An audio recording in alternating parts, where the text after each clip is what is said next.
It is July 25th, 2023, and this is the Simon Fairfield Public Library Trustees meeting. It is 5:04 p.m. We do have a quorum. And Ellie sent out the minutes for June 27th. Has everyone had a chance to read them?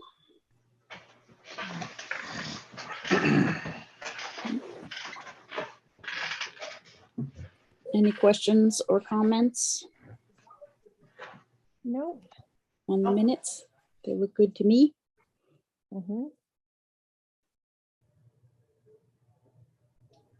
Accept a motion to accept the minutes as written from June 27th. So moved. Second. All those in favor? Aye. Aye. All right, minutes are accepted. Financial report for 2023. Just on the minutes real quick, I want to provide an update because it was in the minutes that I was going to go to the next Board of Selectmen meeting. And I tried to get on the agenda and Lisa said no because they were too booked. So rather than actually go and present them with surveys, she in theory did it on my behalf. But apparently they were super packed last Tuesday. And then the meeting they had before that was on a Wednesday and I wasn't able to make it either. So we tried, but on to financial report. Instead of doing a summary for July, or the previous month like I usually do, I thought I would spend this meeting recapping the last fiscal year instead, because we haven't done a lot yet. The fiscal year just started.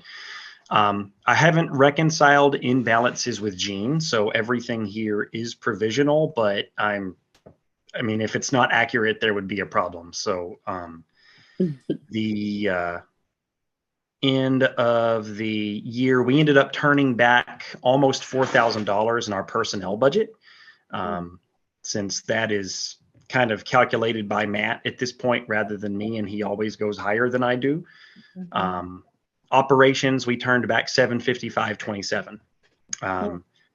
And we do, well, no, that's not accurate.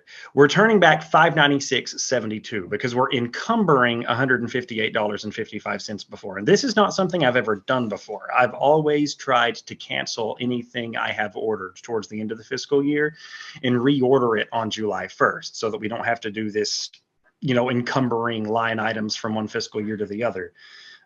But this was a case of defibrillator pads because ours are about to expire, our children's pads. There's a 35-week backlog on getting these. And if I were to have done that, it would have set us back 6 weeks getting our replacements. And, God forbid something happens in that 6-week period. But, I felt it was worth the extra paperwork to encumber the amount. And then, so FY23 technically won't be done until that bill is paid, because it's going to have to keep our operational account open, but the imbalances are the same. In an interesting quirk, our electric use was low. The town's credit generation with the solar farms was really high, and the compensation rates for that credit generation changed mid-year. So on June 29th, we actually got a $3,219 credit back from National Grid. And that kind of funded our very last end of the year ebook push. So that is municipal accounts. Are there any questions about those before I move on to trustee accounts?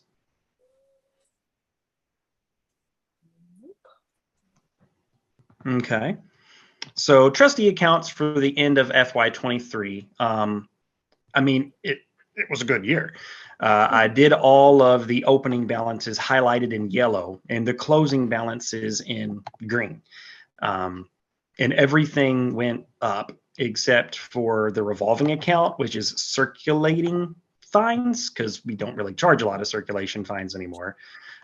And the other thing is that the for the past 2 years, we've had it set to where any e-commerce fund, so like if a patron goes in and pays their bill online through the CW Mars catalog, it goes to the consortial ebook pot. And I stopped that. So upcoming, we're actually going to start getting checks again to repopulate that account, because most of our replacement books now are being paid for that way. Before it was, like maybe one person a year used, their credit card in CW Mars. I But can't now it's hear almost you. everybody. Uh-oh, I can hear you. Yep. you can hear me? Mhm. Yeah, I can. Ellie, can you hear me now? Guess not. Can Ellie hear anybody? Hello, Ellie. Ellie looks frozen there. Yeah. Yeah. Uh-oh. Do we want to give her a second, or? I know this is the stuff she gets really excited about. Give It's true. her a second. Indeed. Because I was about to go into how much interest we earned. Oh, the exciting part. Oh, she's gone. Maybe I can talk about something she doesn't care about. We can come back to Yeah, that. do you want to skip Um, ahead and then come back? Yeah. Yeah, so I mean, like the trustee accounts grew by a total of $46,723.33 last fiscal year. Cool. Oh, good. The lion's share of that was inside our building donations account with interest, Yep. That's cool. because of the Friends of the Library with their push to, donate so much to the capital campaign. Yep. I mean, they've done a lot with the auctions. Did miss anything while you were Oh, dead? you're back. Or was No, it I was just kind of me? trying to stall because I knew this is the part you'd be excited about. So was Um, I the only one that didn't hear anything? Yeah. Yep. Yep. Now, is that everybody here? Wave your hands if you are. Can you hear us? Yes, we're here. Oh, is she frozen? Yes. Maybe go off Uh-oh. video, Ellie. That might help with your connection. Oh, she can't hear.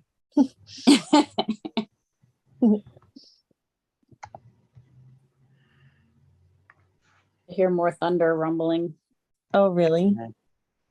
It's quieted down. It's been raining in this end of town. Well, should I continue on, or Yeah, how do continue you want on. to do this? So building donations with interests are both invested now with the Bartholomew and Company. And we earned $208.90 in interest on the smaller account and $1,465.67 in interest on the larger account. And, that number is going to skyrocket because, I mean, we started the year with just $47,000 in that account and Yeah. ended with 78. So, Oh. I mean, like we should get double that number next year, assuming rates hold up and everything else, all things considering. LIG, MEG, we gained a lot more than we spent. Hold on, I've got Lee Lyons back in the waiting room. I think he got disconnected too. Oh, no.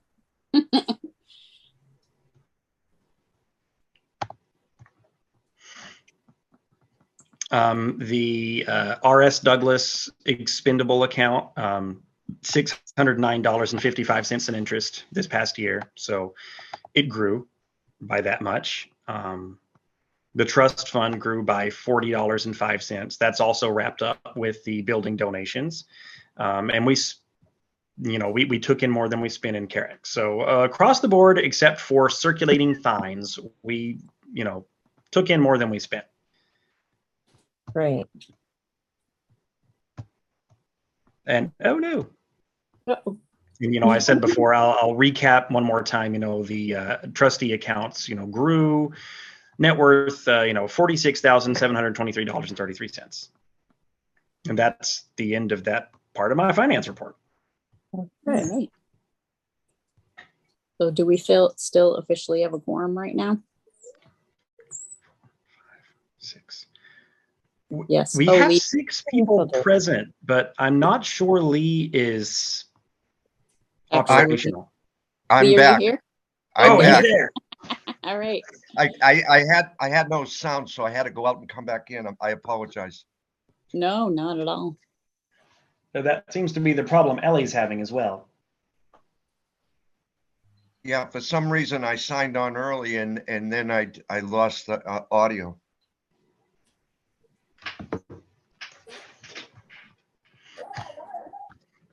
Okay, so, All right. So let's continue, I guess.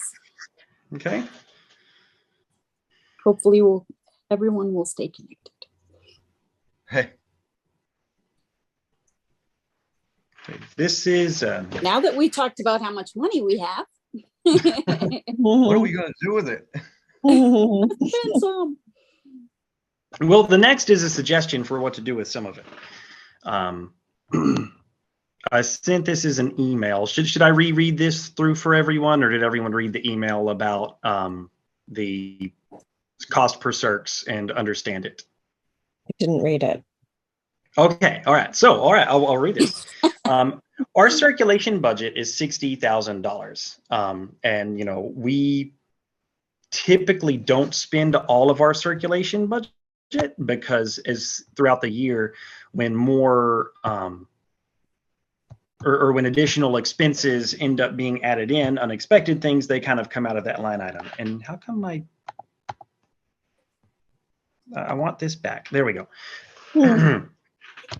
The Massachusetts Board of Library Commissioners says we have to spend at least $56,000, 621 on eligible circulating materials. That's called the MER, the minimum expenditure requirement for state aid and certification. One thing that I have spent a lot of money on in the last few years is overdrive cost per circ titles. Whenever we go on to Libby, or what used to be Overdrive, to borrow digital content, the licenses that are there either are one copy, one use, which is usually a lot of money, which means we get to keep it forever, or they're metered access, which means it's less copies and we get to keep it either for a certain amount of checkouts or a certain amount of time, or it's one copy, one use, or cost per circ. And cost per circ just means the library gets hit for a certain amount every time that item is borrowed, and that's usually the cheapest option. Last year, I was spending $1,200 a month on this, and I think Ellie's on the phone with Gail now, trying to figure out how to get back in. But I don't know. Hold on a second. It's Ellie, okay, and she's hard to. It's not good. are you there? Your call quality to the library phone is also really bad, so I'm wondering if something's going on with your line.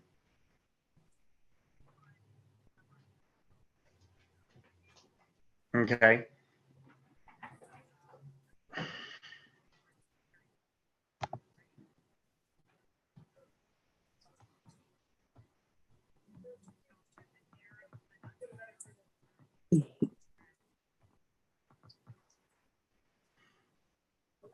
Yeah, I don't know. I would need to be there to troubleshoot it.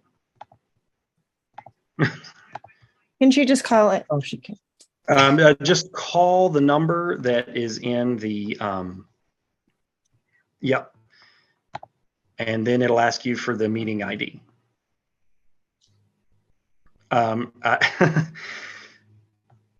Hold on. Let me get to a different computer. I'm sorry, everybody. Just That's okay. I've got That's those right. numbers if you want them.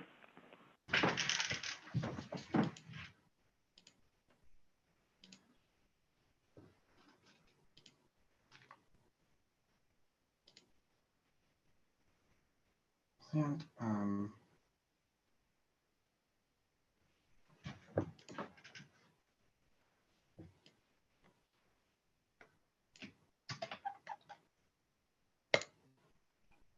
Watching the radar, it looks like another band is about to hit us. Oh, fun. I We'll see. am sending it to you now. I'm sending the invite link now. Yeah, it has the meeting ID and then the telephone number you'll need to call. You'll want to use the New York number, dialing by location. I've got the numbers right here. Do you want me to just read them to you over the phone? Okay, all right. It's so you'll need to dial 1-929-205-6099. And the meeting ID is 885-7622-0374.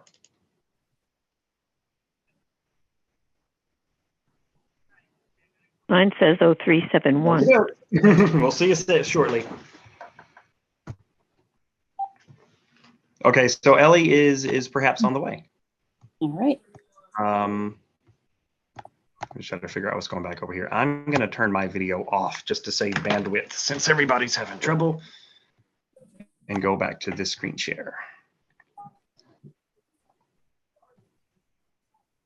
All right, I'm going to continue with this because Ellie knows all this stuff because she used to be a library director. So since the MBLC requires that we spend $56,621, and they're no longer counting cost per circ titles towards a qualified expense, that it's going to be bad for our cost per circ. It's going to be bad for our digital use. Technically, they're right because the cost per circ titles don't circulate anywhere outside of Douglas. So they don't qualify as a resource that's available to everyone in the Commonwealth. I've always kind of used the logic that it's decreasing the demand on the network if we are kind of paying for our own patrons to be able to jump the queue. But they don't see it that way. So now only standard licenses apply. They're not nearly as cost effective. We can't buy as many, and the holds queues are getting ridiculously long again.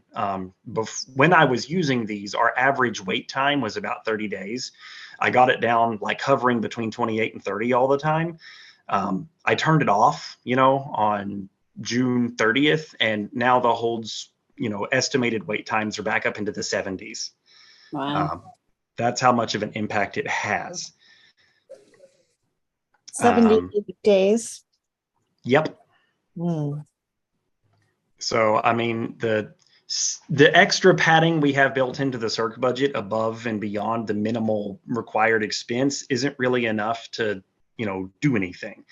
A spend of 281, which is what we would be able to have, is, let me give Gail the phone again, is that would be enough to like make titles available for like the first couple days of each month, and then they would all go away again. The ID was wrong, this is Ellie.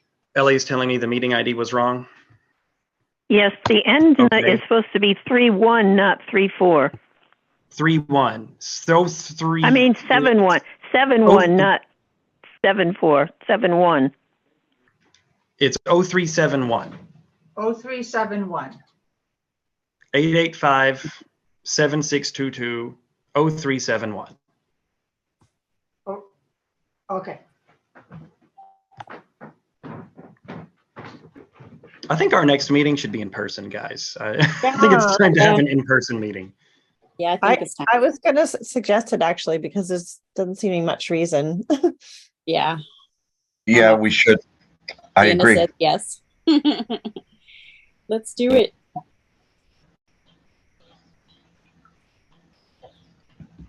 No one will be able to make So it. anywho, I just want to propose that we mitigate the The roads impact will on the flood out or patrons. something and we'll be able to get there. All right.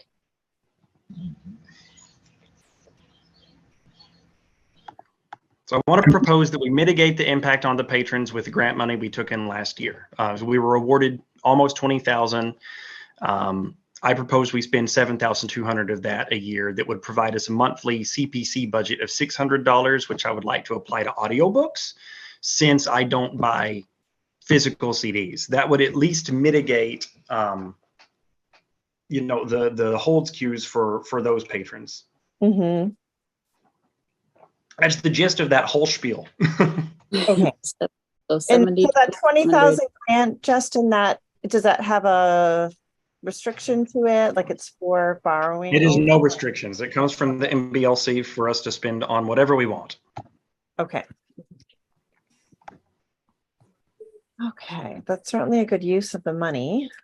Yeah, I mean, And I So- think we have Ellie back. Wait. Ellie, is that you? Yes. Yes.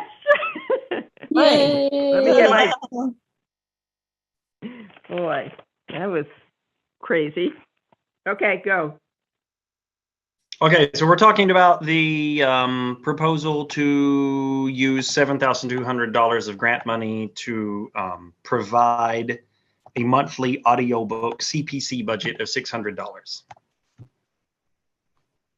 Okay, can I just comment on that? You're here. Okay, I'd prefer it not to be done right now.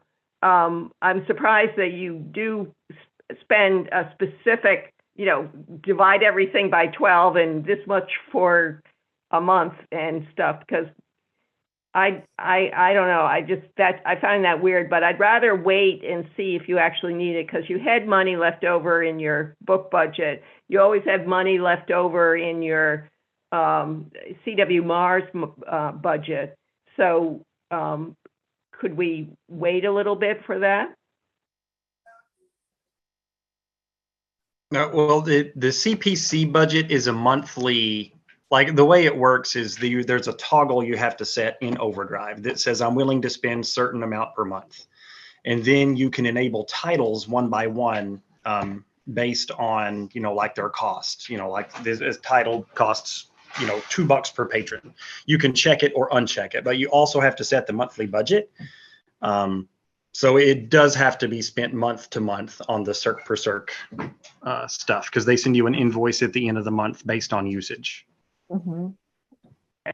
Now, I did look at your ARIS report, and I was surprised at the number of ebooks and e-audio that you claimed that the Douglas Library had, because it was well over capacity of what the library could hold, I think. So I'm wondering if it was the ARIS report had the number of books in all CW Mars, and if that's the case, why didn't it have all the books, all the hardcovered books and all the magazines in the world all belong to us too? But I was a little confused by that. And then I was thinking, as I was looking through everything, what percentage, and I like percentages too for some reason. I like money and I like percentage, but what percentage are actually your books that you're buying, the hardcover books or print books, and what percentage is circulating from your other books? And I mean, you might be able to do sort of a different method of doing things. I mean, I don't want to criticize anything you're doing, but that just makes sense to me because I like percentages so much. But so that's why I was thinking. What?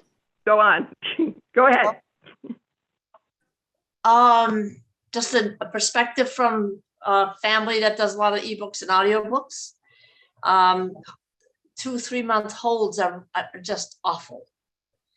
And I think that's a disservice to our patrons. I agree. Yeah. What do you mean? The e-audio books, or Oh, I mean, is that what you're saying? ebooks aren't as bad, but audiobooks are. It's already bad, and to make it into No, but what kind of audiobooks are you? I'm talking about Libby audiobooks. Okay. They're not that bad. I mean, if you put enough on in reserve, you get them eventually, but they'll say it will be ready in 10 years or something like that. And then within 2 months, you get it, you know, it's. That's not because of weird. the CPC though. Without CPC, that's not going to happen. That's, Right. CPC. that's circulation, per Per- copy? These are bestsellers I'm talking about. Cost per circs. It sounds like it's not just bestsellers, it's not just audio, it's any kind of digital book, right? Yes. Yeah, I mean, the cost per circ can apply to audio as well as ebooks, but it's the audio books that I want to focus on because, you know, patrons can still come in for a book if, you know, they can't get the ebook. An Right. audiobook patron does not have that recourse. Right. Well, anyway, that's just my opinion. I'm just one of 8 of us. So, you know, it sounds like everybody else is in favor of doing it now. So, and I still like percentages. So, Um, Do I everything think providing books is our mission. So whatever we can do, if we have the money to do it, we should do it. yeah, if there's concern with cost, my only question would be, you know, is that the number that totally makes sense? Or, you know, can we spend a little less of our money, but is it going to make enough of an impact if we say go to 4,000 instead of I 7? mean, I know this board, so I was I gonna ask lowballed if it this was as too much as I little. possibly could. Yeah. That was my question. Is this going to be enough or should we bump it up to 10,000 or something? And we have the money I think you should. in the account. Well, yeah, but ask for more money from the town. I mean, and why didn't you spend all the money last year? And because I know you're going to tell me it's the thing that doesn't count anymore. So, Yeah. But I just, don't understand the question. Like, what do you mean I didn't spend all the money last year? well, if you look at your budget, which is not in front of me anymore, it says that you sent back some of your $596.72. And given that I No, was look at waiting your- for a $3,219 refund that didn't happen until June 29th, I would say I won that game of chicken by as much as I possibly No. could. How much did you spend on the book budget, the $60,000 book budget last year? And how much did you end up I spending spent as of June 30th? $60,089 of it. How much? Well, I spent more than our budget on circulating material. Our budget was $60,000. I spent $60,089. Okay. But the kicker is that this can't count for MER anymore. That's the CPC, Yeah, the no, I NBSC. understand that. Does anybody else have any comments? Trust in Justin. That's a good How long motto. have you thought that up for? 2 minutes. Yeah, because as of June 27th, you had $2,047.93. So I was, going on that sort of thing. But Yeah, that's well, okay. the electricity budget was doing really weird things because we had like an electrical line item of over $7,000 up here, literally until 4:45 on June 29th. That is when the credit hit our account and I was able to spend it. Okay.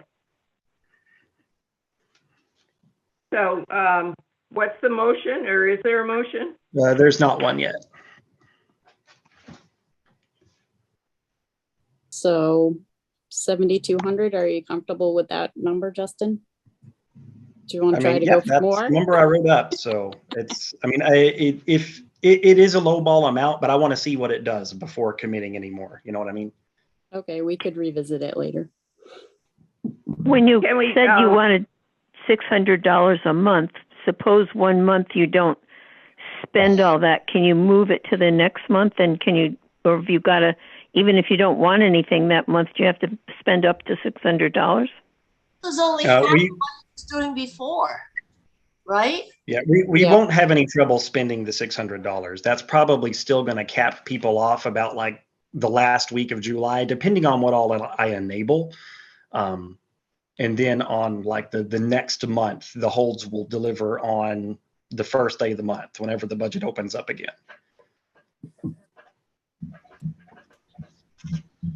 Is there a way you can track it so we can do more next month or the month after, Justin? I guess I feel strongly that this is the way people are reading books, and we should make it easy. Yes. Yeah, I mean, it's easy to track because I can adjust the budgets at any time, and I can adjust what we have available as part of the CPC collection at any time too. It's just a matter of clicking check boxes in an online portal. So in LigMeg, we got almost $20,000 last year. But the total amount in that budget is almost 60,000 right now. No, not six. Oh no, You can tell the I total don't that amount. number, so I'm rounding up.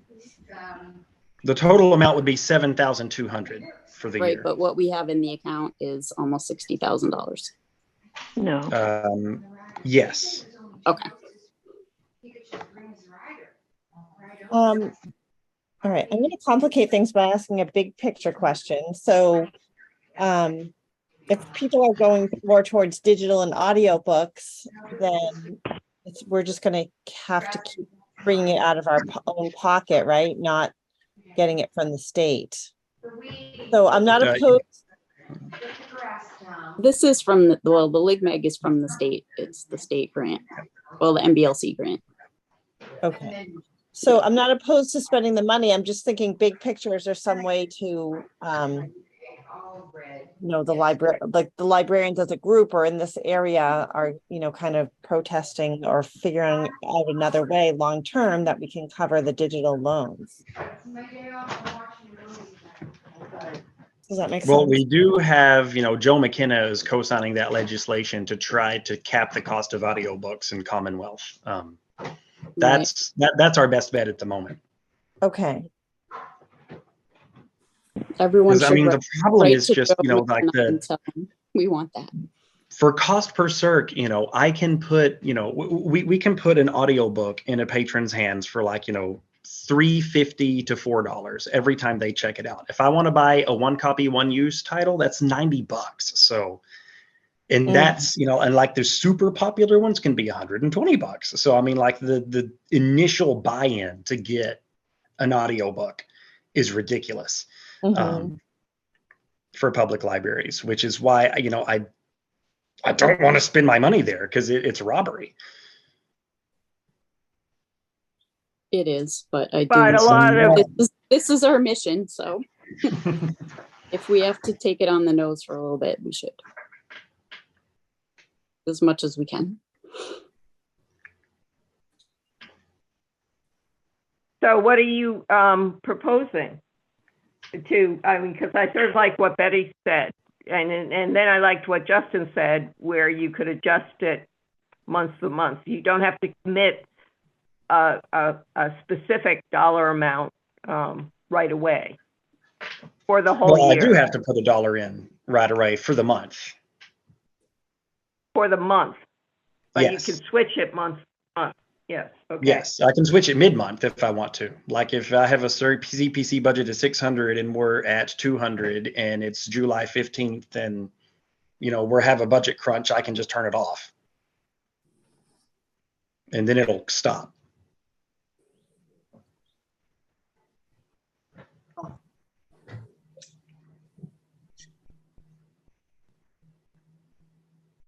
Okay, so we could do the proposed 600 per month for now and change it going forward. Yeah, that's easy to do. Meaning let's not commit do it the whole for 100. Let's do it for 6 months and then you report it 4 months or something like that of how if it's way too much or way too little. I think we pretty much know it's going to be too little, don't we? I don't think we should be scrimping and saving on this. We have the money and that's what it's for. It's not necessarily for books. I think that the amount of money that we're required to spend and the amount of money, which is more than what we're required to spend, that we have in our budget is pretty ample for the size population we have, which is under 10,000 people. But so I don't, I don't think we're skimping at all right now, but okay, I'm going to stop talking. I'm sorry. Anybody else? Dana, Lee, put you on the spot. I say we go with Justin's proposal and see how it goes.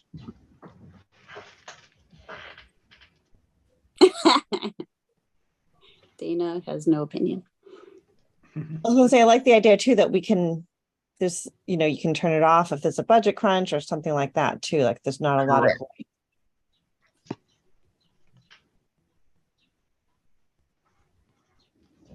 Shall we take a vote? Yeah, I was just gonna say the same thing. Yeah. So Somebody Kayla, has to make a motion. I make a motion that we go with Justin's suggestion. so I don't know those- how to phrase it. Those $7,200 from Lig Mag for audiobook CPC. Good. Second. Is that- Okay, we have a second. did you Any call other it? Audio book? discussion? Yeah, Kate, what did you say for audiobook, blah, blah, blah? CPC budget. That CPC, what's CPC? Cost Cost per per circ. Say what? cost Cost per circ. circ. Circulation. Cost per Circulation. cert. Circulation. I thought you said you weren't going to do that. No, that doesn't. It's not. That was what Justin was explaining. It was $3.50 to $4 per loan versus $90 to buy the book. Right? Or Yeah, that's the cost per circ is the lower price. But it's not. But It you don't doesn't- get any count in our circulation, right? Right. No, it Right. counts as our circulation numbers. It counts towards our circ numbers, But it doesn't count towards but it doesn't count towards M- minimum M. materials expenditure. So that's weird. Because it's just for Douglas. It doesn't go out to the whole network. Yeah.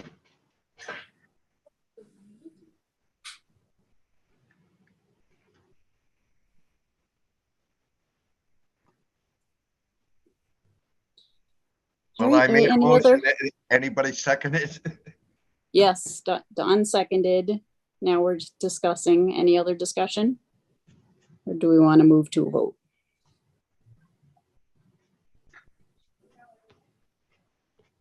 All right, all those in favor, say aye.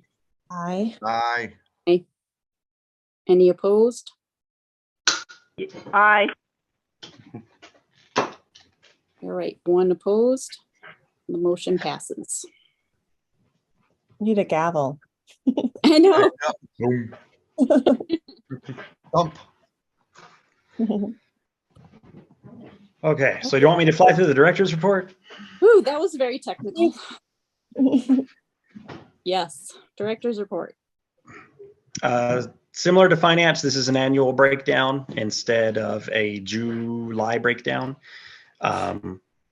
So FY23, we searched 21,660 books, 284 audiobooks, 839 periodicals, 4,941 videos, 565 other media, which encapsulates just a lot of things, computers, hotspots, those kinds of things. Digital loans through Libby was 16,425 and Wi-Fi sessions was 1,802. So Wow, It was a that's good year. amazing. That is incredible. it is, better than 2019, not better than anything before that, but we're bouncing Yeah. back from the pandemic, and I feel like we're reaching a point where we're surpassing the level of service we were providing before. Yeah. And it has been busy. It has been incredibly busy here, except for today. Today, everyone stayed home. But the summer reading events have been very well attended. One was indoor, one was outdoors. The outdoor one would have violated fire code if it was indoors. So we are at capacity for our Wednesday morning events so far. And the story times have also been well attended. The building program has been a big time and attention hog. So the weeding and shifting collections has kind of slowed down, but we're still doing it. Hotspots, if you try to come get one right now, we can't guarantee they're available. During winter, I was afraid I had acquired too many hotspots, but now they're almost all out all the time. They definitely kind of have a waxing and waning thing, which I find weird because when I go camping, I want to disconnect, but apparently not everyone's that way. I have moved the book club signage to right inside the front door and to the left in an attempt to get more people aware of the book clubs we have, especially for kids, because not many people are aware that Deb does 4 book clubs a month, not story times, book clubs. And so we're getting that signage out. It was actually an idea that came through the survey. So it's like the survey's been useful. And the other big thing I have to report is that Marlborough Library has decided that there is no future in discs at all. So they're getting rid of their entire music CD collection, and I am taking it. Over 500 of the CDs they have are only copies in CWMRs, and there's going to be over 1,200 records in total. They're going to do the work of finding out what we already have duplicate copies of. So they're only going to send us what will be new and unique to our collection. Cool. So I'm pretty happy about that. That's fantastic. That's awesome. Yeah. And that's my report. Maybe we should add CD players to our library of things.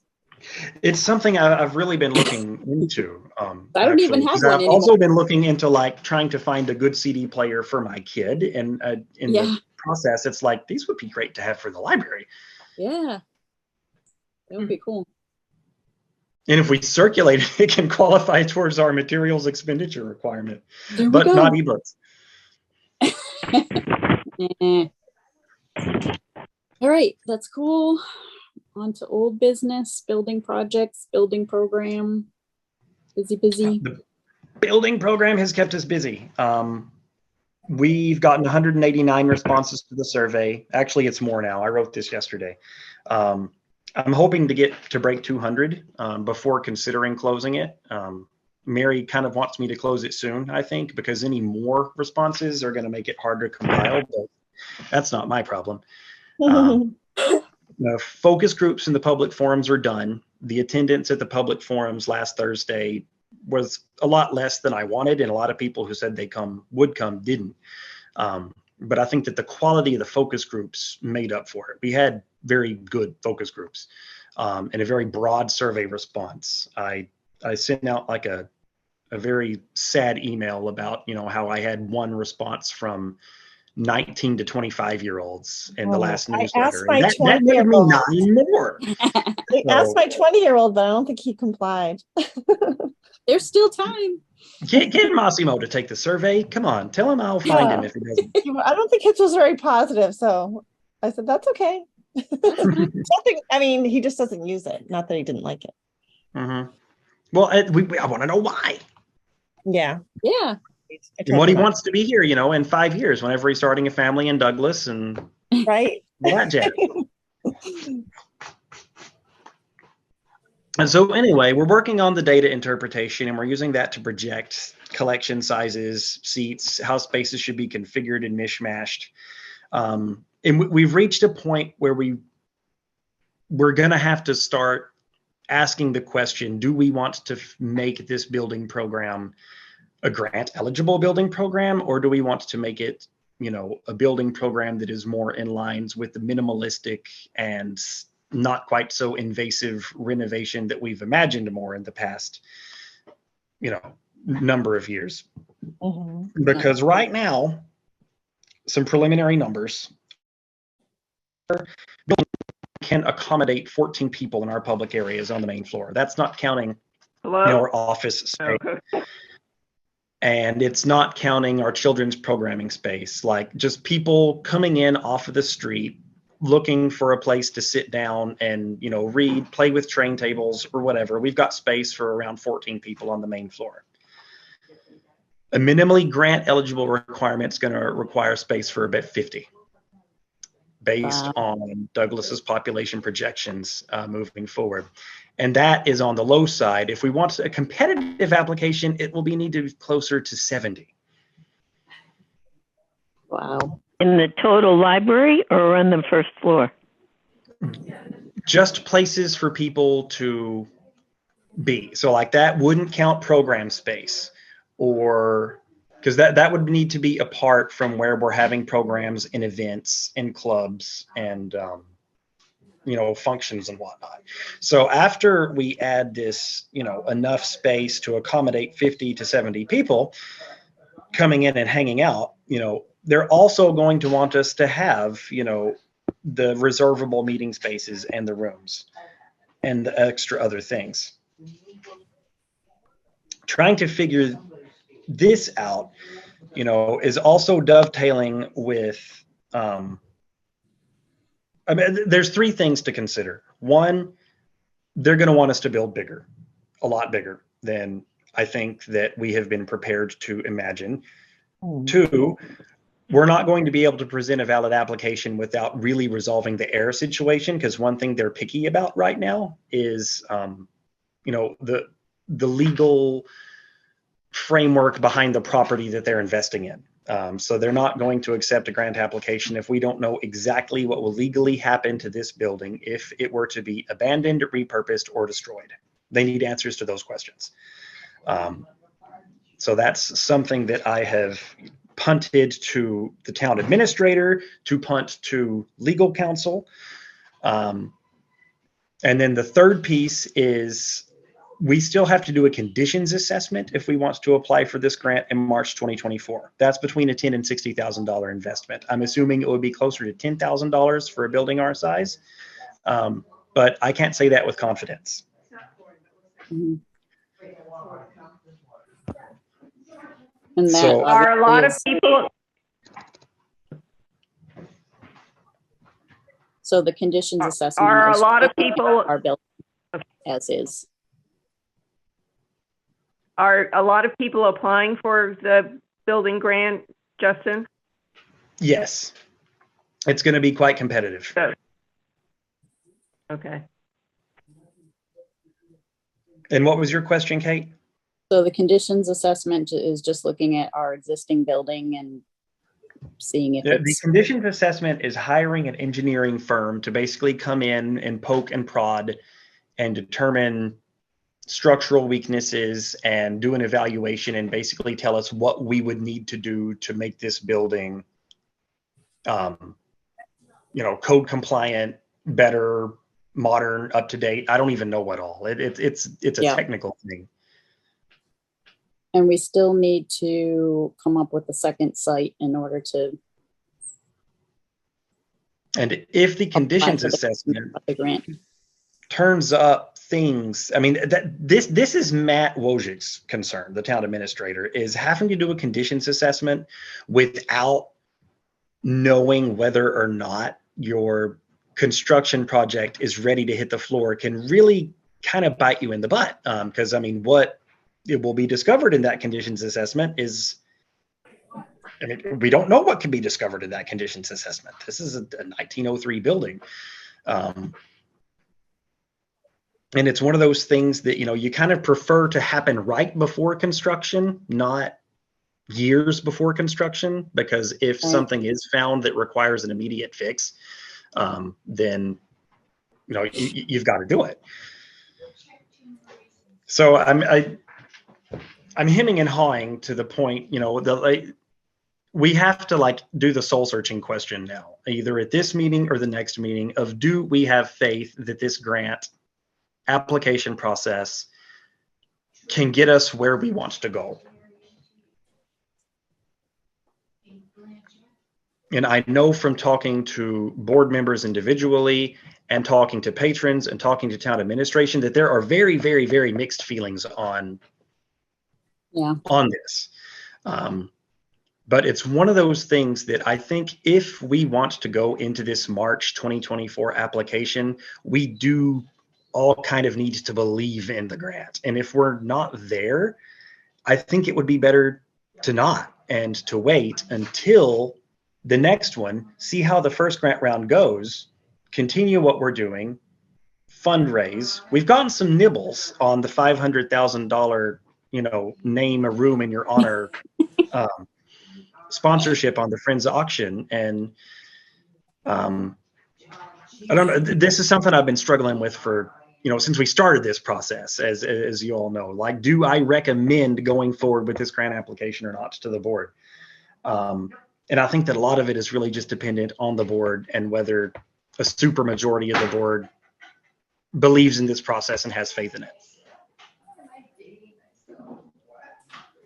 I don't know if it's something that we want to take a vote on or think about or try to set up an anonymous poll. Because I know nobody wants to be the person to say, that this, I mean, we want Douglas to have nice things. We want Douglas to have a nice library. But the concern is there that, if you try to make the project too big, it's just not going to fly. You have to be cognizant of the political reality of the town that we live in. And that's that. I don't know what else to say here. Yeah. I guess my question would be, is if we don't go for the grant, is there another pathway to get this done? Exactly. Yeah, I mean, we're working on it. Getting somebody to give us couple million dollars. So, I mean, as it is with Mary right now, I'm trying to make this building program as fiscally lean and mean as I can, so like, whenever I see, we've got to have between 50 and 70 seats, I'm automatically, the number I gravitate to is 50. How can I make a case that, with 50 seats, we can provide the needs for the community? But if we are sure that the grant application is not something that we want to pursue, and that we do want to try to find, alternatives of funding and do this on our own, then that number can be whatever we want. It doesn't have to be 50, because we're not designing to MBLC standards anymore. Right.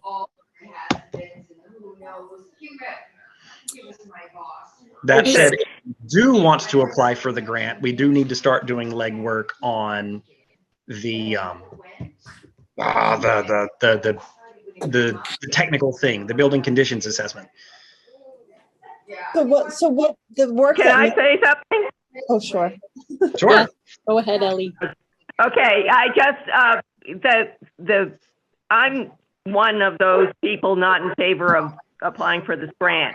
But, and one of the main reasons is that our operating budget would at least double in size, operating and personnel, because you're not going to stay open 35 hours a week or however many hours we're here now open. You're going to have to expand the number of hours you're open, expand the staff, expand the utility bills, and all of that. It's not just getting a grant and building a building. It really impacts the annual budget too. Those are all issues the last time around too, right? Mm-hmm.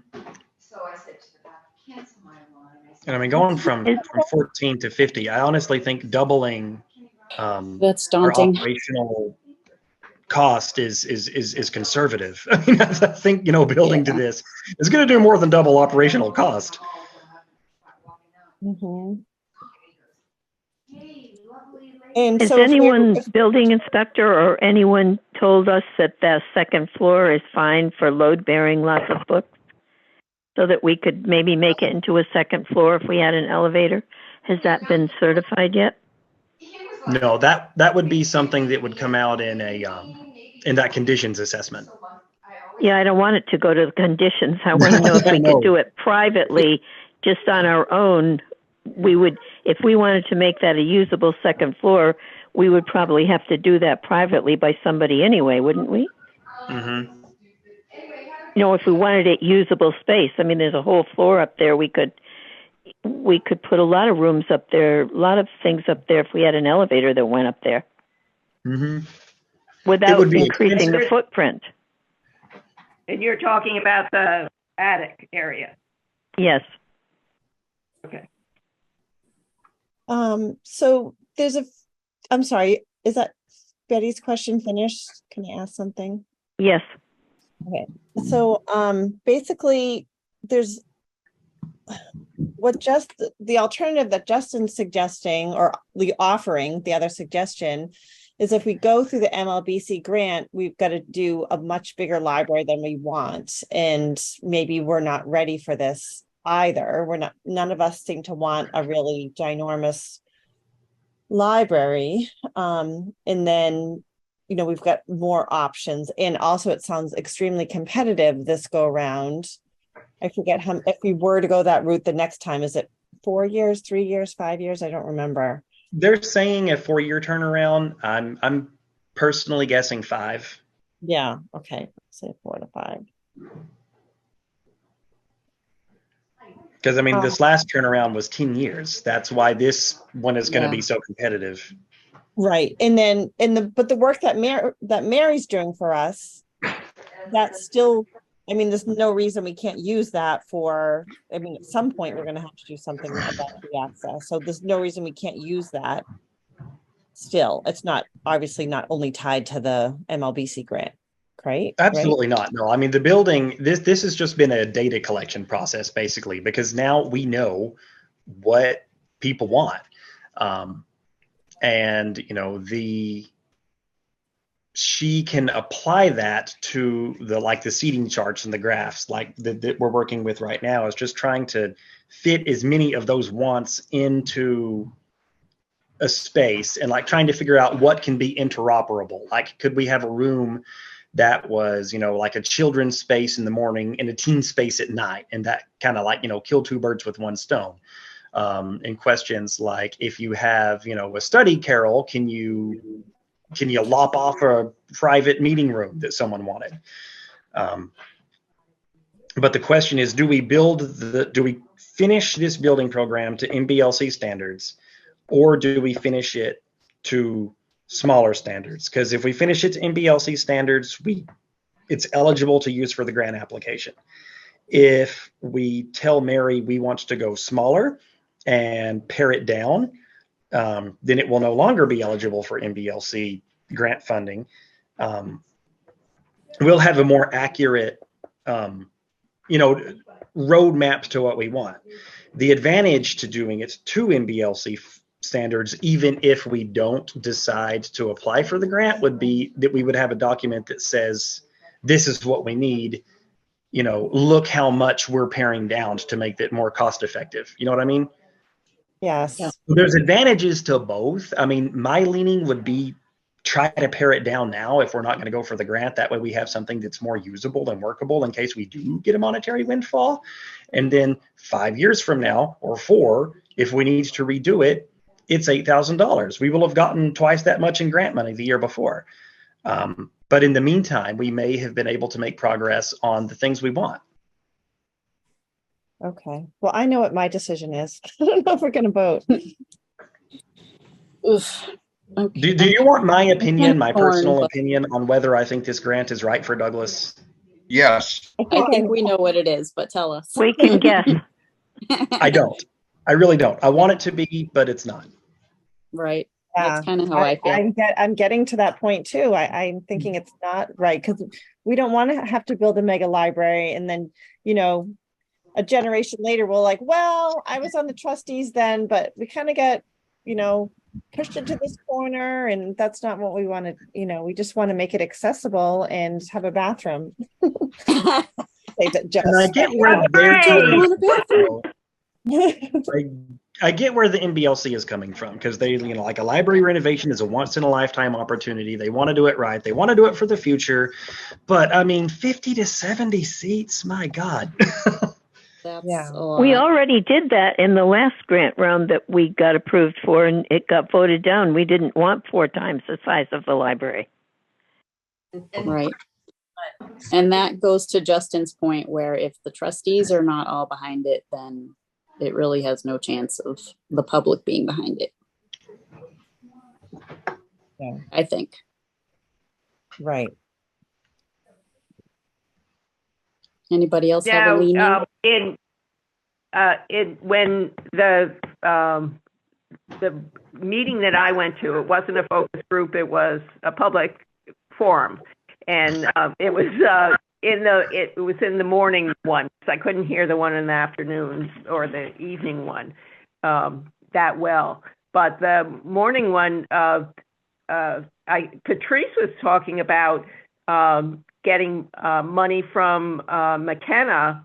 Representative McKenna sponsored something so that she could have push button doors to the bathrooms, because they were so heavy duty that the seniors couldn't get into them. And so that's another thought is, plead to McKenna and Fat Man to, if we come up with a reasonably priced and that all your $500,000 donors, Justin, that we might be able to do it, the accessibility. Yes. I'm optimistic. I really am. I just don't think that the NBLC grant is the right path. Can I ask one more question? Like, do we still have the opportunity to go before the town? And I forget the board, I think Ellie or someone else is on it, where the capital committee, right? Where we have large projects. Is that, Yeah, I'm on Capital. is Yeah. that, am Yeah, I getting this Justin's right? gone. Am I Well, getting it right that we the could go before problem- the capital in the next year or two if we wanted to, as an alternative? Well, the problem is there's 3 safety projects in sort of being planned. The police department, the highway barn, and the fire department renovations. And those people in town are going to look at much more positively for life-saving things like that than they are going to think that the library is the life-saving. Right, but I'm Although not, it is for those me. go through in the Me next too. year. Well, we could be behind, we don't have to be at the same time frame, right? Those are more imminent. This could be further on down the road. But if you get to, but we also have these new taxes coming in too, and that should be coming in within a year from now, I would hope. And that would the big warehouse that's being built, and that's another possibility. But that makes paying for the fire station, the highway barn, and the police station. And then there will be something else, like a school. Yeah. There's always, Yeah. Yep. You can always. I think, like with the right project, we could get something going if we wanted to. I mean, like of the 3 overrides that have been passed in Douglas history, the library was the architect of one of them and heavily involved with the other 2. And we have a lot of support, but like as Ellie said, these other projects are in the pipeline right now. And this grant kind of got sprung on everybody by surprise. And, like it was a dangly carrot and it looks tasty and you kind of want to jump on it, but I don't think we're ready. Mm-hmm. Mm-hmm. What does Mary say? Does she have an opinion? I have not had this conversation with her yet. She assumes we are working to make a reasonably competitive but not big building program to NBLC standards. Yep.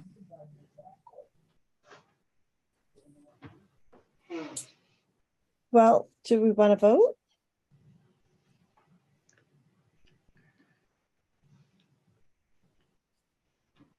I'll make the motion that we pursue a smaller, a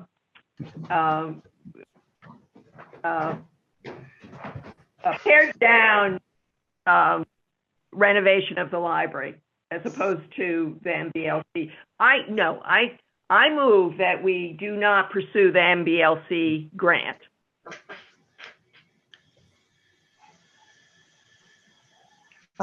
Seconded.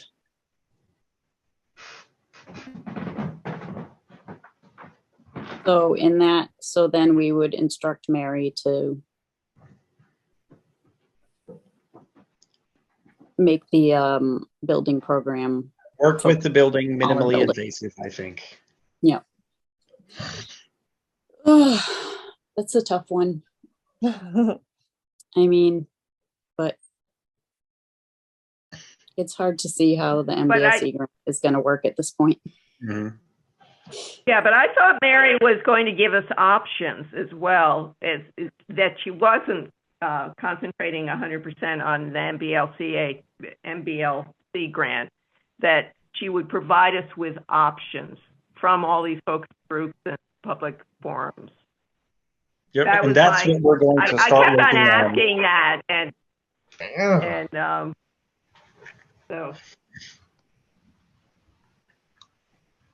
So if she the did that, motion was giving us seconded. options, that would probably make it not usable for the MBLC grant. Yep, I mean, like that's kind of the option at this point is, like would we want to build, like a 70-seater library, a 50-seater library, or like work or 30 or 20. Yeah. Could And like, she so we've got a look whole- into? Could Mary look into, as an alternative, things like how to get money out of McKenna and Fat Man, and also that handicapped accessible place that you had tried to pursue, and then it turned out that we didn't have a handicap committee, and the town still does not have a handicap committee. So could she figure out how to help the town administrator get a committee that, or the selectmen to get a committee for handicapped accessibility? Then we could apply for money from that handicap place that we can't apply from because we don't have the committee in place. We can apply. did It's pass just, it we're down. not competitive. Yeah, we have Well, applied. it was voted at town meeting to create that handicapped committee. And that's what we had to have passed, but it's never been formulated as such. So we need some people that will, need to search for people that could be on that committee, and that would be really wonderful. The grants awarded by that body, though, the Massachusetts Office on Disabilities, isn't anything that's going to be very helpful to us. They do a lot of like $2,500 to $6,000 grants for things like installation of, small ramps and rails and things. But like we need millions. Yeah. Well, I don't think we do need millions, but I think you'll be surprised. We need 'cause I mean, like, elevator. We need disability. I think we will because need the Charlie based on Van what we Horn learned in our plan- little subcommittee, right, Dawn? It sounded like it would be millions. Oh, sorry, I was on mute. Yeah, there's like, a lot involved. Yeah. the Van That's- Horhus plans were 2.3 million, and that was already really minimal. And that was a generation ago. You right? did No, it not wasn't. invest in fanatic. Wasn't minimal. It was extensive, and I didn't like it. It was 4 times the footprint of what's there now. No, I'm No, talking that- about the that wasn't scaled this down one. one. The one that just tacked an elevator on the back with a foyer that connected the 2 floors and then remodeled the inside was 2.3 million. I calculated out it to interest, and now it would be like 4.3 Wow. or inflation. Yeah.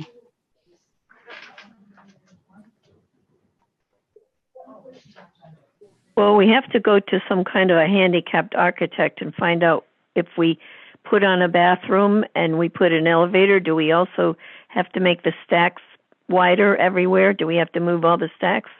We have to get 30%. information.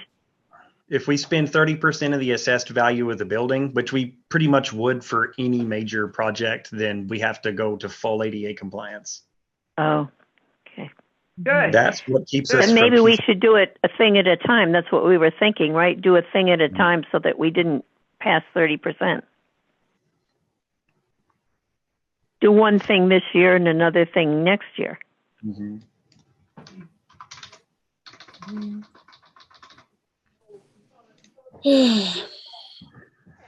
A lot to think about. Yeah. Did we vote on not applying for the grant? We did not vote yet. No, we haven't.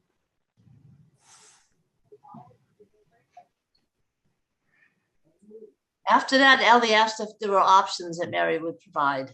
Oh, yeah. I don't know if it's in her purview to tell us how to get grant money, though. I wouldn't think. Yeah, I don't know. Is her Yeah. specialty is pretty much just building. Right. Yeah. But she knows how to, she has the technique, obviously, because she's, will do something for the MBLC grant. So she knows how they like their grants written. So I would think she would have experience with other groups, like the disability people and the legislators in this area, and perhaps some other ones. You know, maybe there are. I don't know who owns the warehouses and if they want to give lots of money and stuff, but you know, Well, she Paul might Peterson's asked him. do that sort of stuff. What? Said Paul Peterson's asked him. He tracked him down. Oh, yeah. Mhm. And what was the answer? They wanted more information, so I sent him some digital copies of some stuff to pass along.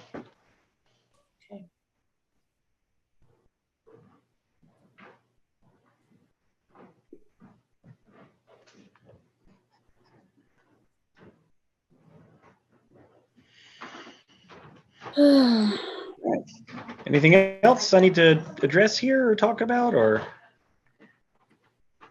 Do we think we're ready to vote vote on on the motion? Yeah, I am. Move the question. Okay, So we're voting to not pursue applying for the MBLC building grant in March 2024, correct? Yes. Yes. Okay, all those in favor? I, Aye. Aye-ish, I guess. I know, aye. I'm like, I don't know whether I'm relieved or sad, but yeah. both. I wish we kind of had a clearer alternative, but Right. I guess we just don't. Was this unanimous? Any No, opposed? opposed. Okay. Lee's opposed. I guess it's difficult to try to be really positive about prospects and what we can do, and then to be kind of faced with reality that just makes it difficult to. Yeah. Well, I mean, like the bigger picture here, I think we're getting this building program done, which has already been a godsend in terms of data collection on what the public wants and needs and things I can improve right now. And trustee accounts grew by $46,723 last year. Money begets money. So, I mean, I think that we will see traction. I really do. Yeah, I thought the forums that I went to were very interesting, very positive, very thoughtful. Mm-hmm. I didn't go to any of the public ones. I'm not sure. Well, I guess we'll see what we missed, right? Yeah. Mhm. Mary will compile all the data, and they'll be available to watch too. Mhm. Oh, I have a question, Justin. Is the public forums that were at the municipal center, is cable going to put those on so I can hear Yes. the nighttime one? They're going to put everything They on, are. all the public forums and focus groups. Cable is? Yep. Oh, good. Yeah, even the things that we did here at the library, I had a camera here, and so I've given that back to Pat. He's going to extract all the information and do his magic, and then they'll be on the YouTube. Excellent. Kind of in a just really positive about Douglas in the library is if you've been watching what's happening in Dudley. Yeah. Oh, what They is voted happening last- now? Well, they had a vote yesterday, and I don't know how it turned out. I haven't checked today. They did vote for that amendment that whatever the citizen had proposed to take it back to the May 22nd budget. So the library and the fire department are funded as of now, Oh, good. but there's still overrides happening that will impact. But yeah, the library was almost closed. But And it's still the in- school district still has the super town meeting they can trigger, Yeah. right? Is that Yep. that can still shut everything down, can it? Yes, it can. Yeah. It can. So It's not saved yet, but the district where my partner teaches, so Dudley Troughton. So, Oh, no. we have a lot of friends in Dudley, so yeah, yeah. I feel like Douglas is in very good shape compared to some other towns around here, so that's good. Right, that's why I mentioned it because, like, Yeah. Douglas is in We- super yeah. good shape because we have all of this development going that Barbara has a beautiful view of. I do indeed. Yes. Don't get me started. But I'm happy that we have that a library is not in jeopardy right now, like it Yeah. was years ago, and that's some other towns are having to deal with. Like our town government loves us, and I don't. Yeah, I feel like we need to I get hear a little stories bit of other library directors and their interactions with the town government, and it appalls me. I'm like, I wouldn't work there. Yeah. Some of that is to your credit, though. I try to make friends. Well, keep doing But I that. think also we just have high quality people in Douglas. We have a high caliber community, I think. That's nice. Yeah, I mean, we got an override. That's just Yeah. amazing. I'm still amazed by Keith. that. Like, we should not sell ourselves short. No, I don't sell All right. myself short or us short or the library short at all here. I sell the MBLC a little bit short because I think Yeah. that their standards are unreasonably big. Yeah. They're But all anyway. former library directors at the MBLC, and they all think they know what everybody needs, and there's probably nobody from a teeny tiny library, and it's unrealistic. I don't think they're in this century. I think they're still in the 1940s and stuff. They don't think forward. They always think backwards. Because I think what you're doing with the e-books and the e-audio, Justin, is, that's phenomenal. And I'm, I wonder if other libraries are doing it that much. And because that's the future. That's what it's going to be. Do you need a million square feet of space for books, or is it going to be electronic, this and that and other things? and I know people still like books, and my husband does, but that may be, they're not thinking that forward way, that you don't necessarily need 50 or 70 people in your building at one time. It's crazy. That's what bothers me. They don't think forward like that. This is kind of philosophical navel gazing, but I think in some ways they look too far forward because, like our Yeah. mission is to deliver things for people to read. I mean, we loan books, people read them. That's the core of a library's mission. And whenever your consortial wait times for reading material are bumping up into the 70s of days while you're chasing your tail trying to fill other imagined needs, that it rubs me the wrong way a little bit. Mhm. Yeah, I tend to agree. I want to deliver content, and if I can effectively spend money to deliver content, I find that a more noble use of money than keeping a subpar amount of content and then throwing money at gimmicks to try to draw people in to use it. Right. Especially in this age of instant gratification, right? Yes. I was one of the few that probably voted no on the makerspace on the survey. So. Mhm. If they're trying to use that 3D printer, I'm not excited.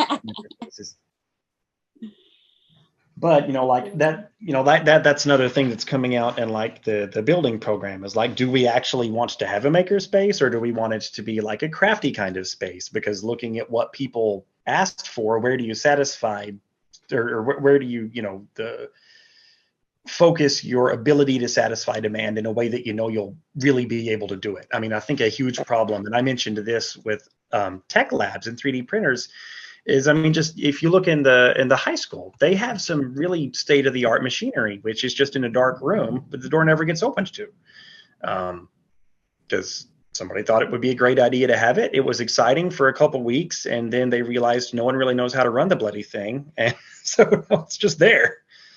And it costs a lot to buy the materials. Mm-hmm. But I would look into also just using space at town hall and at the fire station. They used to have a meeting room there, and for library stuff, just to spread yourself more so. I from what you said, the senior center is sort of booked solid, so that's hard to have host meetings there. But just to, and even think of having a book meeting at Sokol Hall or something like that, and everybody have a beer. What was it? Books on tap. That's a new thing to have. You go to a brewery, or you go to Sokol Hall, or and Dana could do all of this for us, and just have drink beer and talk about a book informally. Yeah. It can't be too complicated of a book because we'll be drinking beer. I know, that's what makes it more exciting. I think we should do that for real. Oh, I think actually let's have Dana. Dana, can you talk about your book, and we'll have it at Sokol Hall, and we'll drink beer. Yeah, So. not answering. No, it's not really my book. It's an edited book, but I can definitely talk about books and beer. All right. Okay. Let's do it. There you go. Yeah, let's. I gotta. Evan's in the hospital, so I have to tell him to call back in another half hour. Oh no. In the hospital. Oh no. All right. Well, shall we move along? Move along. Are we done with or we're still on old business? Yep. This is other business, other quotes, Eagle Scout project. It's going. So nothing new to report yet regarding Jack Jr.'s Eagle Scout project. Great. For other, talk about the things What that, did you say about the Eagle? What did you just say? Should I write something down? Or nothing is new to that report. Just what's on the, in your report? yep, Yep. just what's on the report. I just signed the beneficiary paperwork, so now he has to fundraise, and then, you know, like, it's a pretty straightforward project of fundraising and then just buying stuff and putting it here. Nothing has to, well, no, that's not true, because he wants to build the chairs. But, you know, ball's in his court now. I just get to sit back and wait for an outdoor lounge. Cool. All right, Other, still waiting on Joe to trim the shrubs.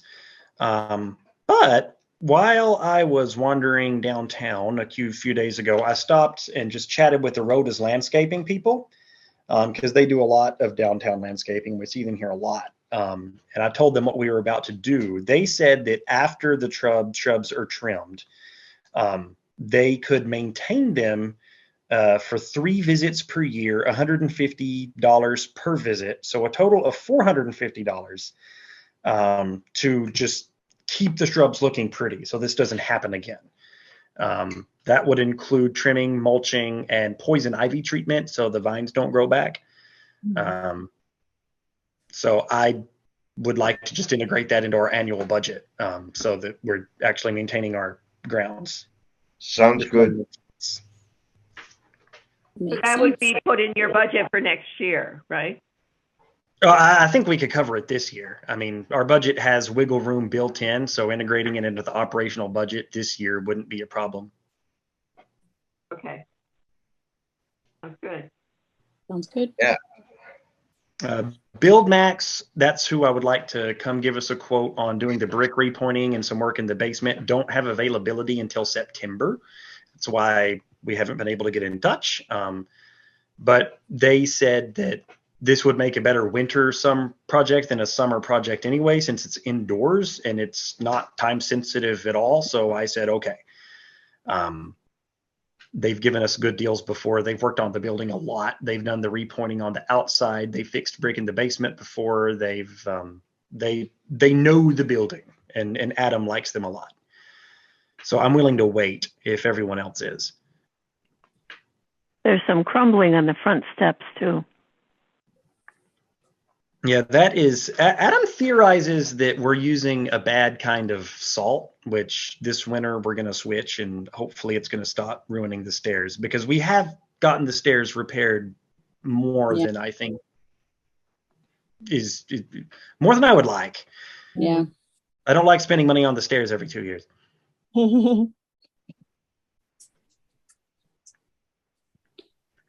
And Jeff Grenier installed the outlet caps this morning. So we have moved the bathroom outlet to the archive, and now there's 3 more plugs on the main floor for people to plug in their G-Jaws and whodunits. Good. All right, moving on to grants, capital campaign. This is all up to this is all up in the finance report, but you know, if you combine all of our capital campaign money, it's at 164,787.48. Awesome. And if we have time, and if there isn't any objection, I would really appreciate a motion to reserve an additional $3.56 from grants for the capital campaign, because right now we have $21,996.44 reserved, and 22,000 would be a lot easier number to work with. A nice number. We're going to get a lot of money from the auction, and that all that money goes to the cap. Yeah. So no, I vote against.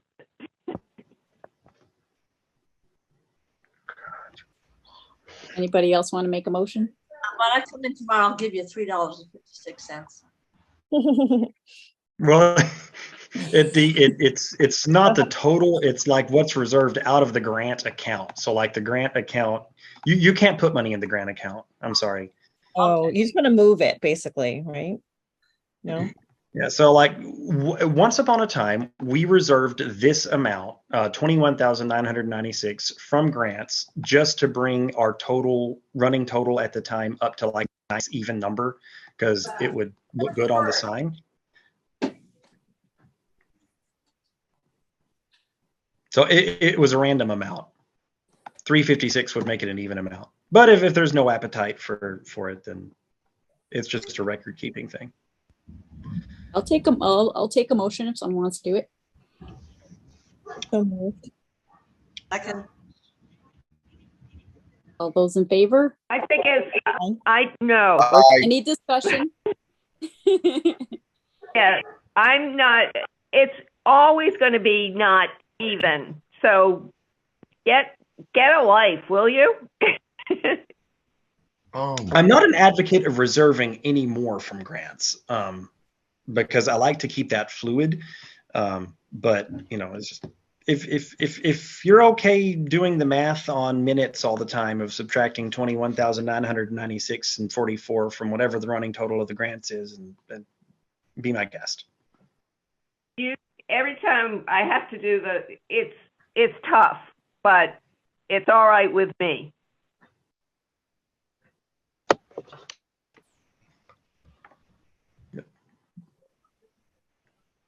Anybody else have thoughts? So you're saying if we put this 356, that amount would stay? Yeah, it would just make 22,000 even reserved from grants instead of the 21,996. That's its only purpose. Yep. So it wouldn't be changed by additional amounts from the library auction. No, because that goes into a different account. Right. Okay, so should we vote on whether to move 356 from grants? All those in favor? aye. Aye. Opposed? I'll abstain. Oh, All right, I don't know what that count was. I didn't hear, was there any opposed? Ellie abstained, so. Ellie abstained, so I guess it passed. Motion passes. All right. All right. I was contrary today. I know. It's an exciting meeting. All right, other grants? Nope. LRP updates? Gail is about to learn brief mark record creating and editing. Ooh. So for the second time, I'm more than a little happy about this. She's going to a webinar tomorrow, and it'll be very helpful to have someone on staff who knows how to do this. Good. What I don't know what that Probably means. make Rebecca watch over her shoulder too. Mhm. What does that mean? what is Gail? Okay, so Briefly, like what does it mean? whenever Tell me what it is again. Gail is learning how to make brief mark records. Brief? Yeah, Brief brief mark? mark records. M-A-R-C. M-A-R-C records. records. You remember what Okay. those are. What's MARC I records? do, but I thought you were saying Mark, M-A-R-K, or No, not Mark. something, or making it into a verb or whatever. So, okay. But no, it's just the whenever you look up something in the catalog, you are looking up a mark record. Their Okay. bibliographic record is the record where all the item records live. So like if you want to look up the Massachusetts State Parks Pass, you'll see the bibliographic record for it. And then you'll see two items. Those are the item records. So creating brief mark records will let us, because to be able to make CWMARS doesn't want you screwing up the catalog. So most of the records are imported from OCLC, which is a big central, think of it as a big cataloging clearhouse. Yeah. But sometimes, like I want to buy Futures Lens by Twitch's Right Team because it's a local book. No one in OCLC has cataloged that. But CWMARS won't let us catalog it unless we have someone on staff who has gone through the webinar and done the training and knows how to do it, because they won't give you the administrative privileges to do so. Now we will have, if Gail does this training, then we'll have administrative privileges and we'll know how to do this. So like, instead of waiting on CWMRs because CWMRs will make me, like for this book that I have, it's not in the system, request original cataloging, or they'll make me request a record. Then they'll go to OCLC and see that the record's not there. Then they'll tell me to wait 3 weeks and submit it again. And then I can send them pictures of the book, and then they will catalog it on site. To be able to do this ourselves will be amazing. Cool. Excellent. Thanks, Gail. Yeah. All right. And we might be getting a library assistant. Yes. So Matt has to do some stuff because the position was dropped. We can't hire library assistants because the position doesn't exist. But Matt, as the chief personnel officer or something, can do a workaround until fall town meeting. So that's cool. in process. Awesome. All right, friends. We're having a meeting this Saturday. If anybody wants to come, it's a Zoom meeting that Justin has to set up for us. And I did get an email back from Caroline, so we're set on the agenda, which is very simple. We're basically talking about the what work has been done for the auction. And but anybody who wants to come is invited to. It's 10 o'clock on Saturday morning, but in a Zoom format.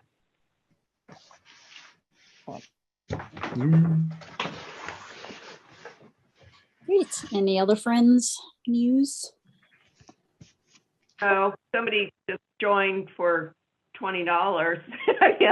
The money still comes in, but if Dawn, if you want to send out come join the friends thing, it might wake people up to join it. We do have. I think we're doing really well. It's over $4,000 that we raised this year for Friends memberships. So that's good. Ooh.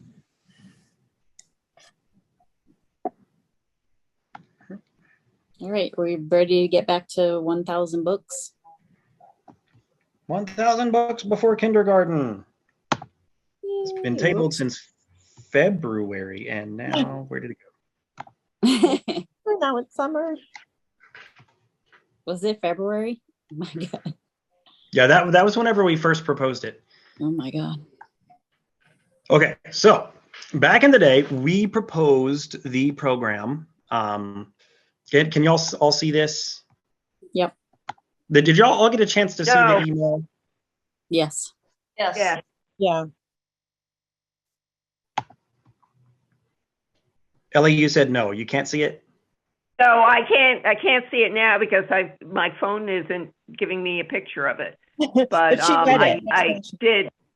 I did read that part. I didn't get through the whole report, but I did read all of that and was exhausted. So go ahead. Yeah. So basically, like y'all wanted Deb to do some research, so she did. She talked to the children's librarian in Dudley, found out that they had kind of inherited the program because it was set up and running before the current staff's time, and it kind of just runs itself. They have to keep the prizes stocked.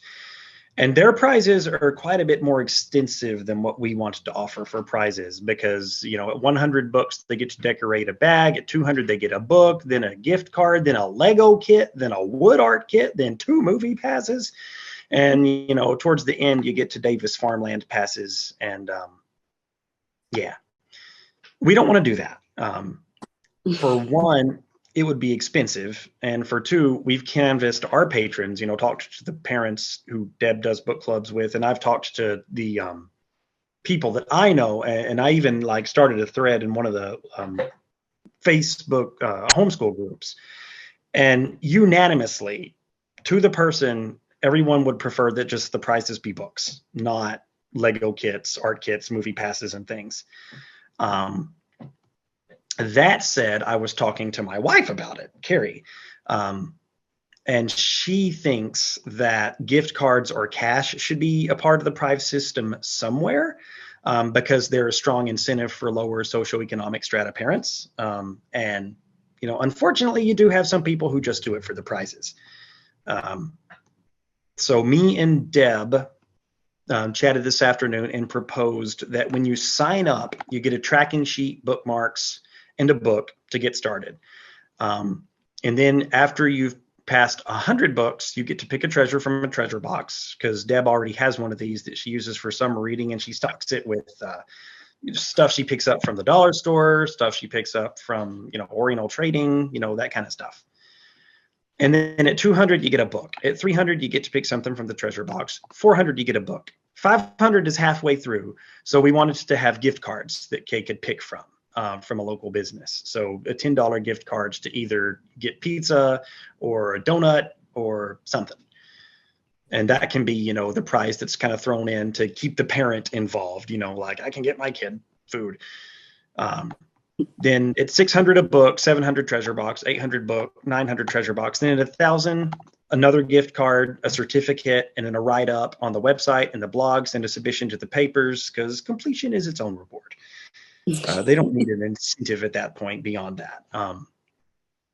So that would put each child going through the program would cost approximately $80, depending on what they choose out of the treasure box.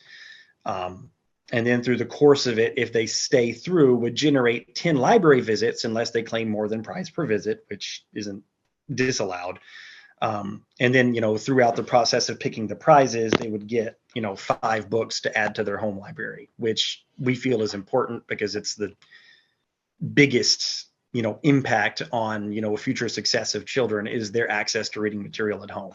So starting them early with a home library is kind of the point.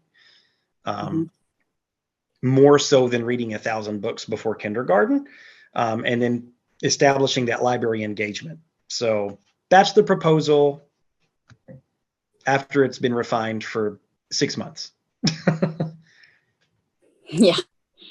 Okay, so The total cost, the total initial investment would need to be $124.39 from DIMCO for the tote bags and the starter supplies. To get 6 copies each of 8 books would be $646.64. And then 160 would give us 16 gift cards to start out with. Could you get the gift cards donated by those local businesses? They already Because then donate so much. I don't think they're going to want to donate anymore. I don't think gift cards should come out of the library money. That, we're trying to get them to read and come in the library. If they don't get donated, then I don't think we should be given gift cards.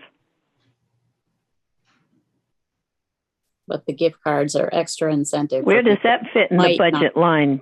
Dunkin' Donuts and pizza. What does that line does that come out of? Other supplies. So it's the same line we buy snacks for, programs and things. So 931.03 is the total to get started with this proposal. Yep. And then the cost to maintain would be around $80 a kid, assuming they do the whole thing. Right. And so the 931 from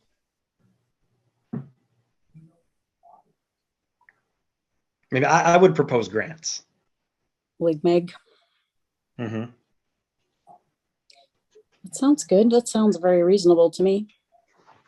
I agree. Me too. Yep, it's good. All right. Should we put a motion on the table? So moved. Second. What did you move? You got to tell me what you moved. 931.03 from grants to start up the 1,000 books before kindergarten program. And which grants? LIG, MEG? Yes.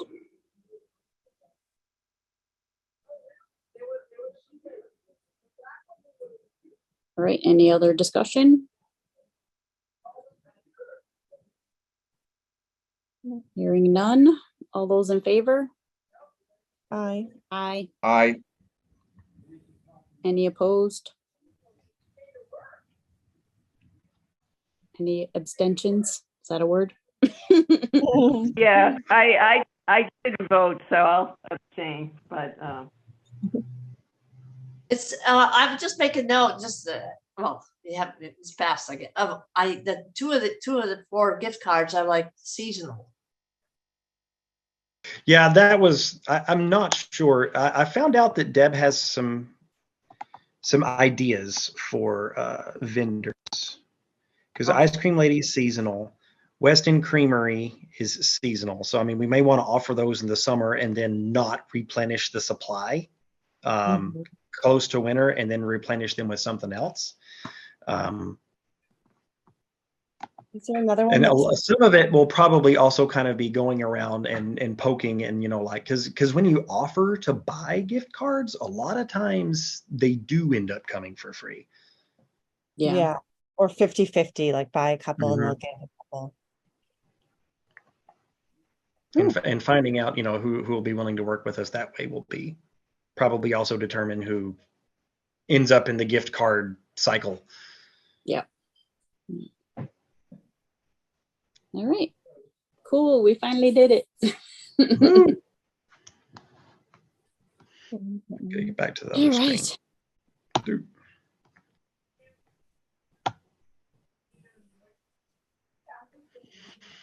I don't have any other old business. Okay.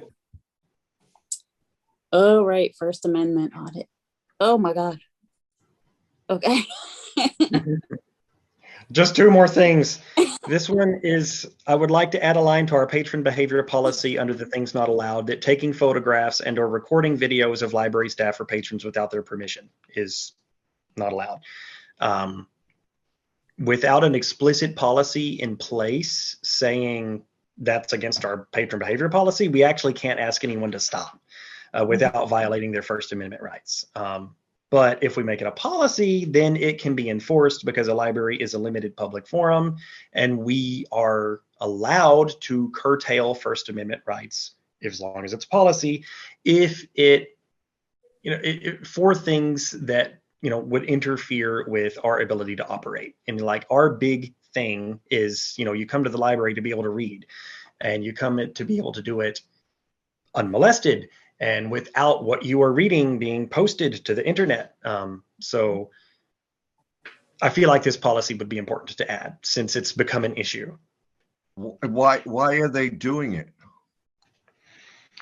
It's and basically who is doing it? Who is doing it?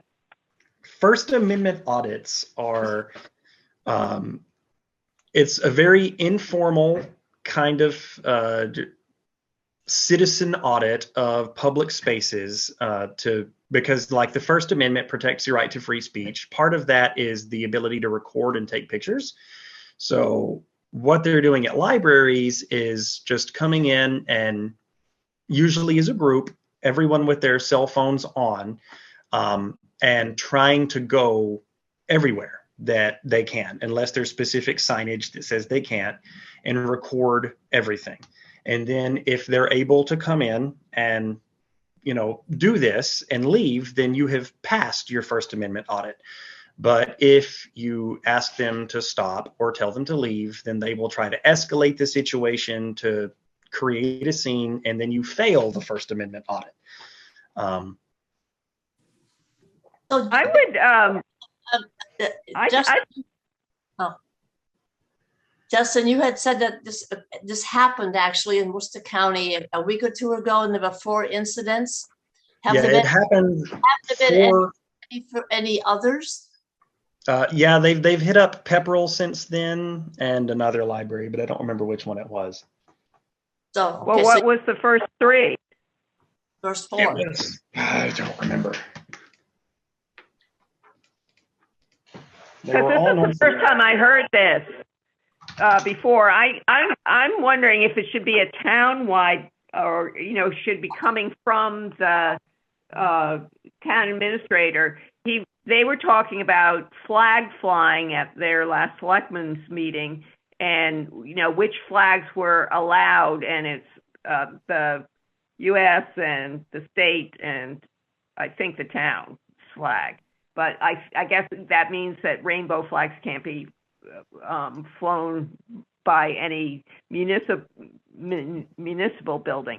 But what I'm wondering is, this is almost, I can see, I wouldn't direct it towards this First Amendment audit thing, but I see no reason why you can't make a policy for the library that, these are private spaces and these are public spaces, and leave it at that, but just don't get too involved with it. And if you are going to get so involved with it, make it, ask Matt to present it to the selectmen to have it a townwide issue.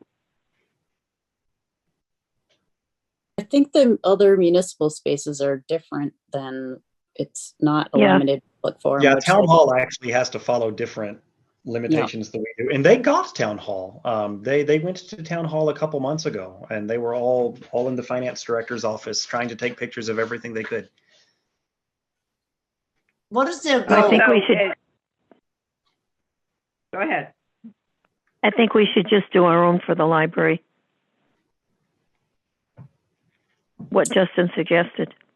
I agree. Yeah, but I wouldn't, yeah, I think that's fine. Yeah, but just don't make it a First Amendment audit item. Make it a policy for, where people can go and not go in the library. I mean, it's just a policy against taking photographs or recording videos against people without their permission. And it wouldn't be its own policy. It would just be added as a line in our pre-existing patron behavior policy. That's Sounds Okay. good. Yep.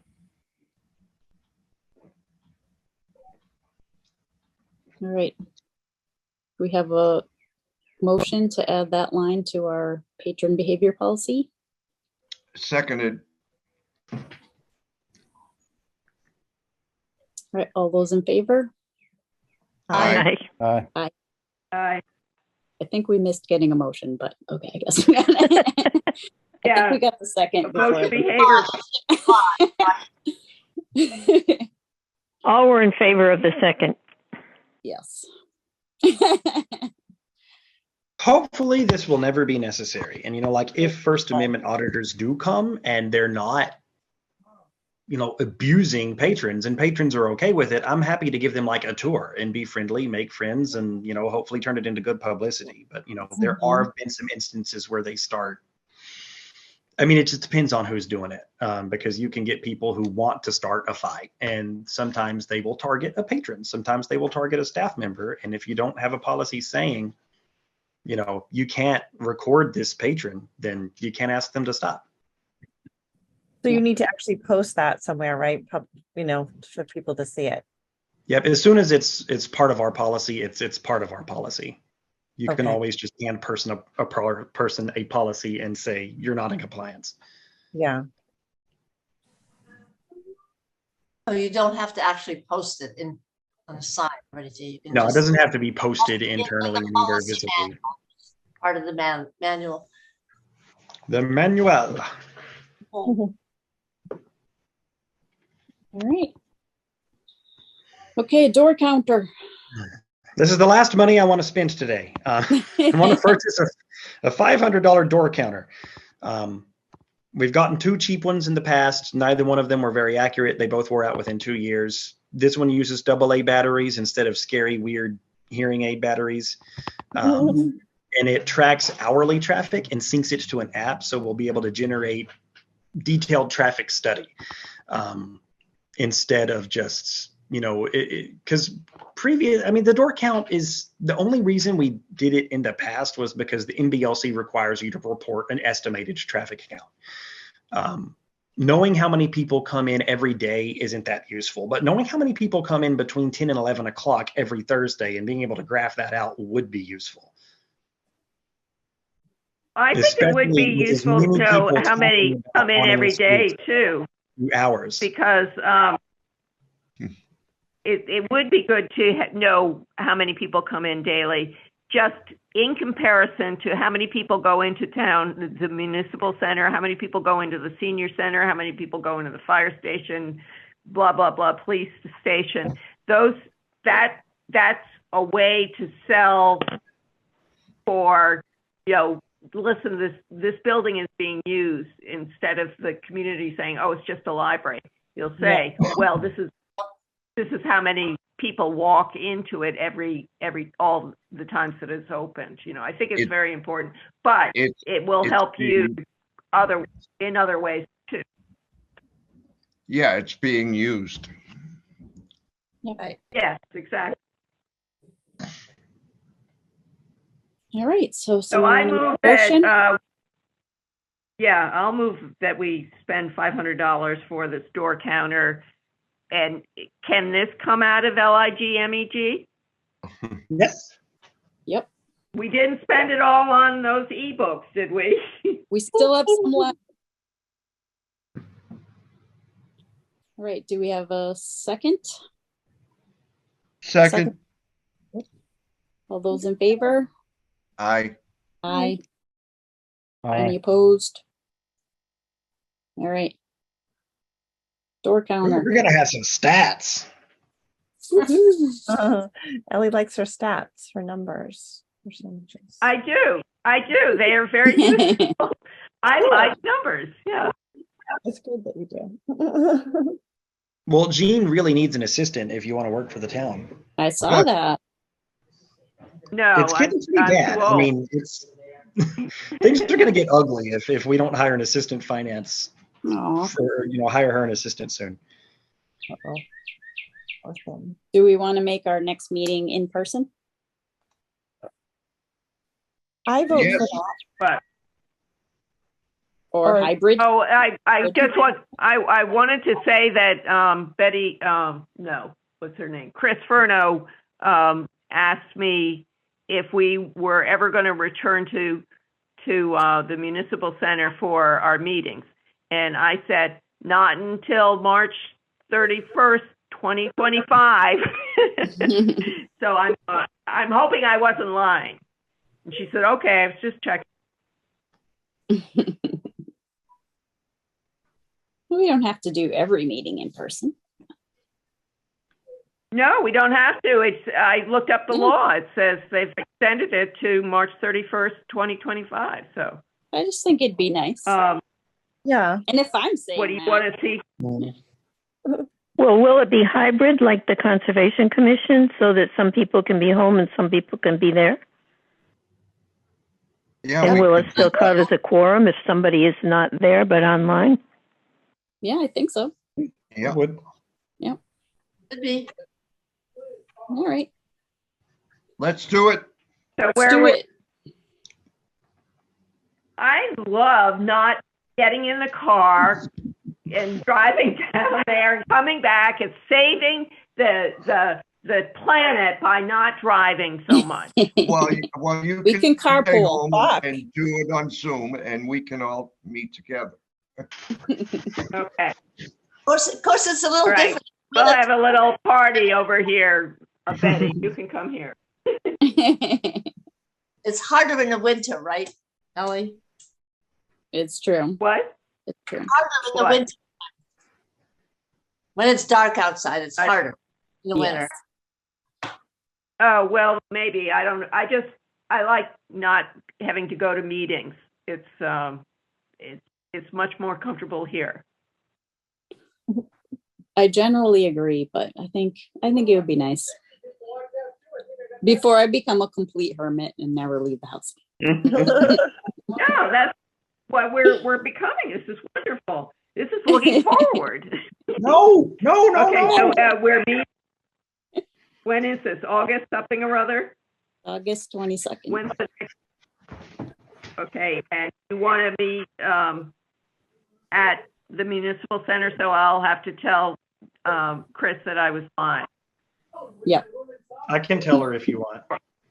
Is 5 p.m. still okay for in person? That's It good is. for me. Okay. It is for me. All right. All right, can I have a motion to adjourn? Motion Move. to adjourn. Second? All those in favor, Okay, but stand up. Aye. Aye. Aye. Aye. aye. Mhm.